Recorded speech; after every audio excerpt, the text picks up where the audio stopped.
Picture this. You are a courier for the Mojave Express. Your work takes you all across the wasteland. It's hard, but honest work. One day, you take up a job to deliver a package to the New Vegas Strip. What should have been an easy delivery ends up being a chance meeting with fate.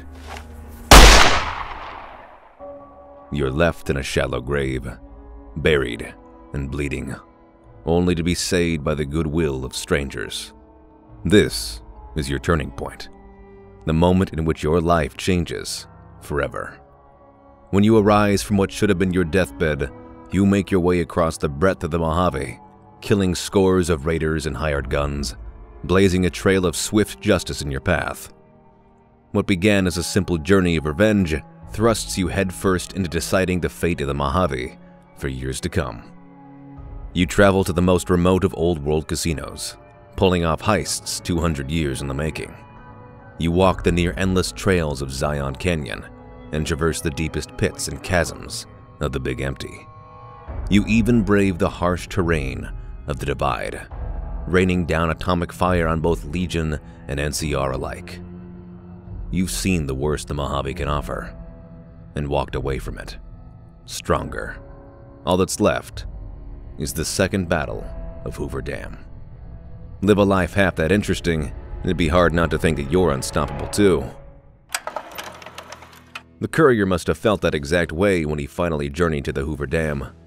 Backed by an army of Securitrons and the support of Vegas behind him, the courier helped the NCR annihilate the Legion from that old world wall, calling in a few favors along the way.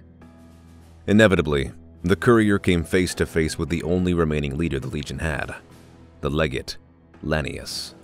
Heralded as the son of the god of war, considered to be the fiercest warrior the Legion possessed, Lanius left a trail of carnage in his wake. In short, a perfect match for the courier. So much so that most folk don't even agree on how the courier actually bested him, or how the final blow was even dealt. Some say that he single-handedly killed Lanius through brutal combat, while others claim that the courier defeated him using his words alone. Regardless of how he did it, one thing was certain. The courier had won the day. All that was left was to secure Vegas' future.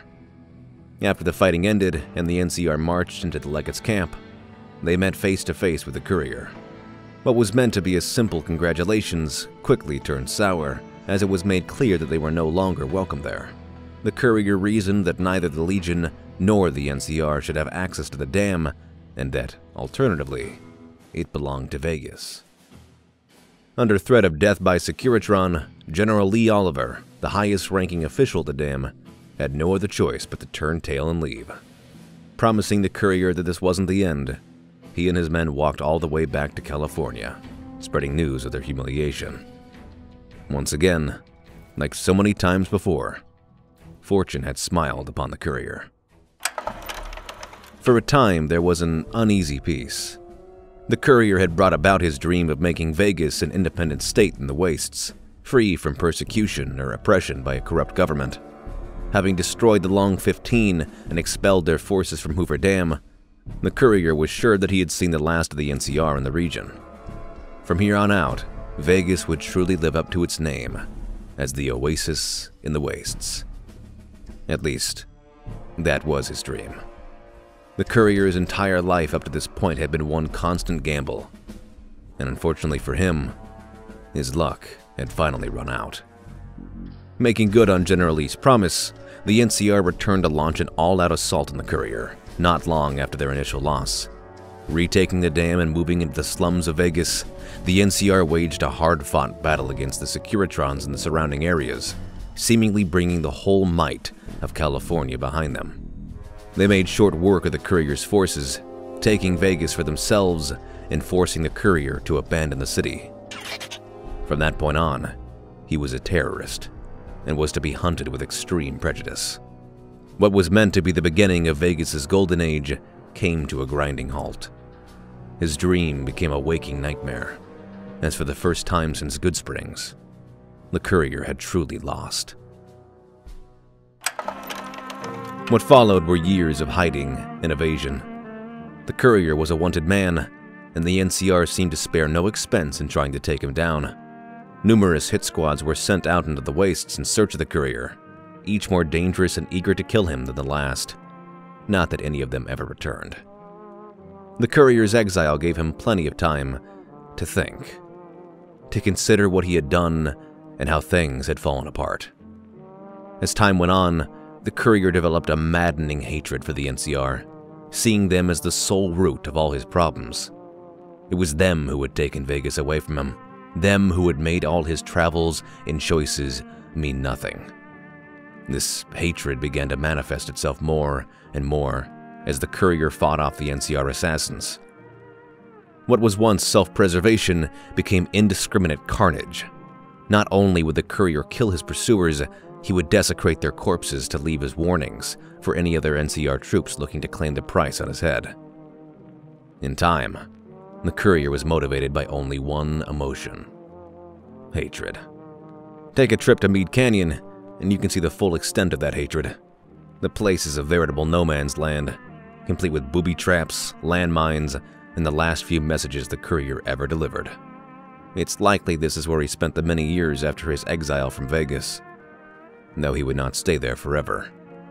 Eager to reconnect with his allies in and around Freeside, the Courier returned to Vegas once more, determined to take back what was rightfully his. Unfortunately for him, his oasis was long gone. The city had been smothered by the NCR's toxic cloud, its residents either dead or dying along with it. The Kings, Van Graffs, the Garretts, all gone. Worse yet, the NCR saw fit to blame the Courier for every catastrophe that befell Vegas and the Mojave, from the cloud to the dust storm. All of them his doing. Though they could not kill the man, the NCR managed to kill his legend. If losing Vegas to the NCR had wounded the Courier, seeing it in this state broke him. His mind plunged deeper into madness as the hatred that had fueled him for so long finally gave way to insanity. His body, though still formidable, suffered a similar fate. The years of radiation exposure seemed to finally take their toll, as the Courier's body began to reflect the monster he had become. A ghoul in the shoes of a once great man. He made his way back to Meade Canyon with the few remaining Securitrons at his disposal, and set up the wide array of death traps and bloody warnings you see today, still convinced that the NCR were out to get him. Thing is, the NCR gave up on killing the Courier long ago, abandoning the manhunt the same time they abandoned Vegas. For years now, the Courier has haunted the corridors of the Dead Lake, spending the rest of his life in his makeshift tomb, waiting for the next sorry bastard to try and kill him. They tried to pin this on me, you know. All of it. After Hoover Dam, the NCR had a price on my head. They said I was a terrorist, a war criminal. But all I did for Vegas. I fucking did for Vegas. I fucking did.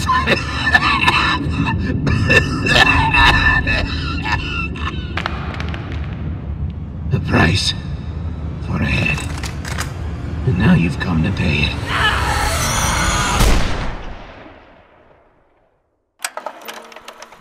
Most folk who talk about the Courier today tend to forget about the things he had done before Hoover Dam, instead just rattling off the same propaganda the NCR fed them years ago.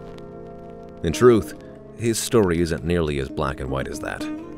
He wasn't just a terrorist or a freedom fighter.